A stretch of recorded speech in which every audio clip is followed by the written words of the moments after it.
Now, the title of this is Cremona in Bach. Cremona in Bach, excuse me, Bach in Cremona. Of course, Bach was never in Cremona, but what Bach did, we were even speaking about it last night, how Bach had an incredible ability to assimilate music that was from all sources in Europe. And when we look at the cycle that you're going to be listening to today, it, of course, is a cycle that's been boiled down to an almost unimaginably small point. This 2 hours of music that we're going to listen to is going to come out of this tiny box. Now, what I want to share with you about the music, I'm going to say just a couple words before each piece.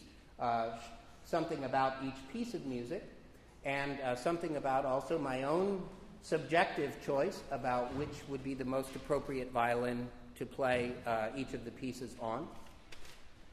But I am hoping that what one realizes with relationship to the Bach work of 6 works for solo violin is that it is a beautifully symmetrical, beautifully expressive, really momentous statement about what the violin can do.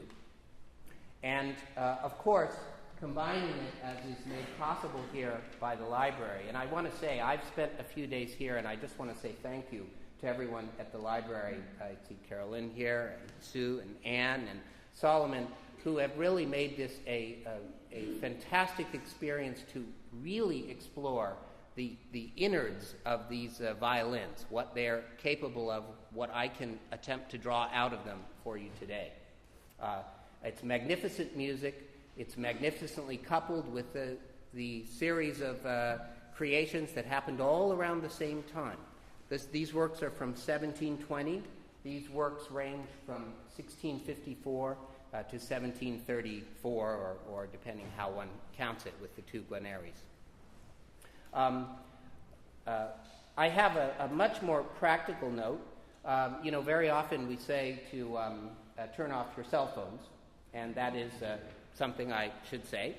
But we also were talking backstage, and we realized we're so happy that many people of you have joined us, and you may have come in, you may be visiting Washington, you may not be able to stay for the entire concert, but your seat is a percussion instrument.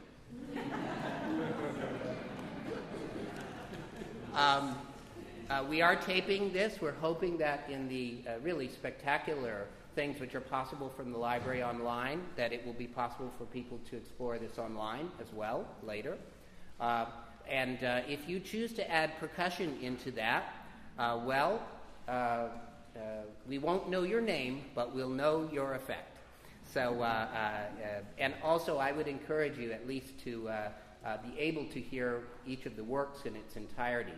I've made a choice that was a little bit difficult to make. I've presented this set of 6 works before, and when doing so, there's a number of cases where we have choices about whether to make a repeat. And when I presented it before, I made all of the repeats.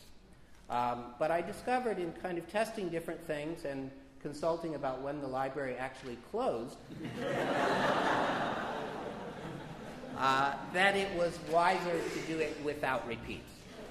I also thought seriously about the process of absorbing the 6 works, and I think that's something that will only help us in seeing the breadth of the way they unfold. So, without much further said, let's start. I know you have on your programs which instrument is going to be played. By the way, this is, of course, an Apple laptop. And we're reading, this is the hand, this is written by Johann Sebastian Bach himself. I think you'll see that it's amazing as we go through the many pages of this. There are a few mistakes. There are a few things left out. But I think I can count them on one hand. And as you see, it's not only accurate, it's not only clear, it's artful. There's something very beautiful about it. And I think that is really what it is we're seeing in the craftsmanship of these violins, in the craftsmanship of this music, is that the artistry of this time, they were in touch with a set of proportions which may have been very definite, which there was no rigidity about the way that the imagination was allowed to unfold in these forms. There was a great sensitivity to wood. There was a great sensitivity to the flight of fancy in an ornament. These are the things that I think make these violins and this music really endure. I can't foresee that there would be any reason we'll stop being interested in hearing these instruments and in hearing this music. Now, the G minor sonata is what they call a church sonata. You see the movements. There'll be an adagio. People are now allowing themselves more range of ornamentation. In this case, Bach gives us no room to ornament. He's written everything out. What's lucky about this, of course, is that these are gorgeous ornaments, and this will and a beautiful unfolding of the great variety. This goes on to a fugue.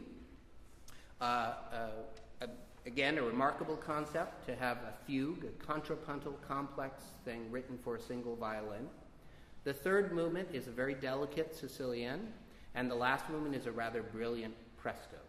Now, I did choose to, because of the extraordinary circumstances surrounding my former teacher, Szymon Goldberg, and his wife, the Goldberg Baron Vita Guarneri del Gesù is part of the collection of the library, with the intention that I will play on it in my musical activities around the world. This, of course, is a great honor for me, and a great honor to be part of the activities that are happening here in the library. Because, of course, the library is preserving, but especially in cases like today, I hope it is enriching the cultural life of our country.